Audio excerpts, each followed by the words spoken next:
What happens if 90% of everything you own suddenly vanishes? Right now, over 11 billion tons of goods are moving across open ocean, powered by engines the size of four-story houses. Today, we're dissecting the colossal engineering infrastructure that keeps human civilization from collapsing. Global maritime shipping. Every year, international shipping transfers $14 trillion worth of cargo. Without this continuous maritime conveyor belt, global power grids fail, manufacturing halts, and supermarket shelves go completely bare in days. To keep this beast running, ships carry four main categories of cargo: liquid energy, bulk commodities, refrigerated goods, and standardized dry cargo containers. Wet bulk dominates energy supply. Very large crude carriers, or VLCCs, span over 330 meters long, carrying up to 2 million barrels of oil in a single voyage. Then there's liquefied natural gas. LNG carriers cool methane gas down to minus 162 degrees Celsius, turning it into a liquid that shrinks its volume by 600 times. For agricultural survival, dry bulk carriers move hundreds of thousands of tons of wheat, iron ore, and coal in massive unsegmented holds beneath heavy rolling steel hatch covers. Finally, manufactured products, from microchips to basketball shoes, travel packed inside steel shipping containers stacked like multi-story skyscrapers on ocean megaships. Navigating these distinct cargoes requires purpose-built naval architecture. The modern merchant fleet features over 55,000 merchant vessels operating globally today. At the peak sit ultra-large container vessels. Vessels like the Everalot measure 400 meters long, longer than 4 football fields, and carry over 24,000 containers. Supertankers match that scale in sheer weight. Fully loaded, a ULCC can displace over 500,000 deadweight tons, requiring miles of ocean just to come to a complete stop. LNG carriers use specialized cryogenic membrane containment systems made of nickel-steel alloys to prevent the extreme cold from shattering the ship's outer steel hull like glass. For vehicles, roll-on/roll-off vessels, or RoRos, act as floating multi-story parking garages, housing up to 8,000 cars across internal decks linked by massive hydraulic ramps. Bringing these megastructures into port demands extreme precision. Deep draft ships can't simply dock. Specialized harbor pilots climb board via rope ladders while underway to steer them in. Port terminals are engineering marvels designed to minimize turnaround time. Every hour a ship sits idle at the berth can cost ship owners upwards of $50,000. The heavy lifters are ship-to-shore gantry cranes. Reaching over 70 meters high, these powerful cranes lift 40-foot containers effortlessly, moving up to 50 units an hour.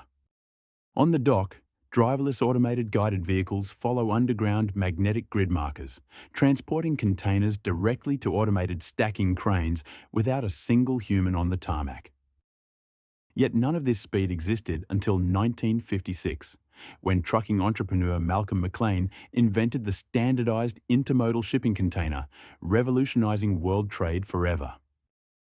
For temperature-sensitive cargo like fresh fruit or pharmaceuticals, specialized reefer containers feature built-in refrigeration units that plug directly into the ship's high-voltage electrical grid. Pushing a 100,000-ton vessel through dense ocean water requires immense energy. Enter the largest internal combustion engines ever manufactured by modern engineering. Most large cargo vessels run on heavy fuel oil, or bunker C. This residual byproduct of petroleum refining is so thick at room temperature that you could literally walk across it. To make it flow, ships heat the fuel to over 100 degrees Celsius using steam coils, then process it through high-speed centrifuges to remove water and catalytic metal fines before injection. Even with immense power, survival depends on smart navigation. Ships follow defined ocean highways, squeezed through narrow global choke points where trade remains exceptionally vulnerable. The Strait of Hormuz is the world's most critical oil transit point. Barely 21 miles wide at its narrowest, over 20% of global petroleum flows through this volatile bottleneck. When geopolitical conflict erupts in Hormuz, the consequences are immediate. Military threats, drone strikes, or naval blockades in this narrow corridor trigger instant spikes in global energy prices. Further west lies the Suez Canal, a 193-kilometre man-made ditch cutting across Egypt. It handles 12% of world trade, saving ships a 10-day detour around Africa. Across the globe, the Panama Canal connects two oceans using a freshwater stairwell. Electric locomotives called mules lock ships into concrete chambers with just inches of clearance. Surviving years in harsh saltwater environments requires non-stop structural maintenance. Seawater eats through mild steel through electrochemical corrosion if left unprotected. Every 5 years, megaships enter dry dock. Hydraulic blocks lift thousands of tons of vessel clear of the water so crews can blast the hull, inspect welds, and reapply anti-fouling coatings. Biofouling is a constant enemy. Barnacles and algae clinging to the hull create underwater drag, increasing fuel consumption and carbon emissions by up to 40%. Propellers also suffer from cavitation. When fast-spinning blades create localized low-pressure steam bubbles that collapse violently, shock waves gouge deep pits into bronze propeller blades. At sea, ships flex like giant steel beams. Riding across massive swell peaks causes hogging, where the ship bends upward in the middle, and sagging when held between two wave crests. To balance these dynamic forces, crews manage ballast water. Pumping tens of thousands of tons of seawater into double-bottom tanks maintains hull stability as cargo weight changes. Heavy weather routing uses real-time satellite radar and wave model telemetry to steer megaships around deadly rogue waves that can be over 30 metres. In high-risk waters, physical safety includes defence against piracy and military threats. Ships install razor wire coils, high-pressure water cannons, and fortified steel safe rooms called citadels. Onboard fires represent the ultimate nightmare. With modern lithium battery cargo, ship owners are deploying specialized CO2 flooding systems and thermal imaging cameras inside cargo holds. Beyond safety, the industry faces an existential challenge: environmental sustainability.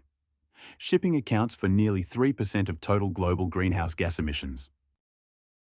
The International Maritime Organization has mandated strict targets, cutting greenhouse gas emissions by 40% by 2030 and aiming for net zero by 2050. Rigid composite wing sails automated by computers adjust real-time angles to catch ocean winds, cutting fuel consumption and carbon emissions by up to 30%. The future belongs to zero-carbon fuels like green methanol synthesized from captured carbon and renewable hydrogen, already powering the newest generation of container ships. For shorter coastal routes, full electrification is taking off. Electric feeder ships equipped with massive megawatt-hour battery swaps operate with zero direct tailpipe emissions. On the horizon sits commercial nuclear propulsion. Compact small modular reactors could power megaships for 20 years without ever refueling, completely eliminating operational carbon. Fully autonomous cargo ships are already undergoing open water trials, utilizing LiDAR, thermal sensors, and machine learning models to navigate without onboard human crews. Maritime engineering is the hidden engine powering modern human civilization, relentlessly pushing the boundaries of physics, scale, and efficiency across every ocean.